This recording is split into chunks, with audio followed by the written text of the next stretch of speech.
కర్నూలు జిల్లా ఆదోనిలో నిర్వహించిన విలేకరుల సమావేశంలో టీడీపీ జిల్లా అధ్యక్షురాలు గుడిసె ఆది కృష్ణమ్మ తల్లికి వందనం పథకాన్ని ప్రశంసించారు. సీఎం చంద్రబాబు నాయుడు నాయకత్వంలో ప్రభుత్వం విద్యకు పెద్దపీట వేస్తోందని తెలిపారు.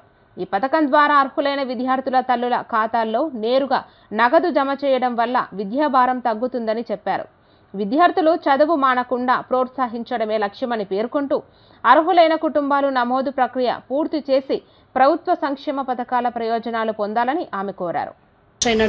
ఆయన ప్రత్యేకంగా చొరవ తీసుకొని ఈ పథకాన్ని ప్రతిష్టాత్మకంగా, ఎందుకంటే విశ్వసనీయతకు, అదేవిధంగా మాట తప్పను మడమ తిప్పను అనే వ్యక్తి జగన్మోహన్ రెడ్డి గారు ఏ విధంగా అయితే మాట ఇచ్చి మడమ తప్పారో ఈ అమ్మఒడి అనే పథకంలో ఇద్దరికి ఇస్తామని చెప్పి ఆయన ఒకరికే ఇవ్వడం, 5 సంవత్సరాలు కూడా ప్రతి తల్లిని మోసం చేసిన ఘనత జగన్మోహన్ రెడ్డి గారిది.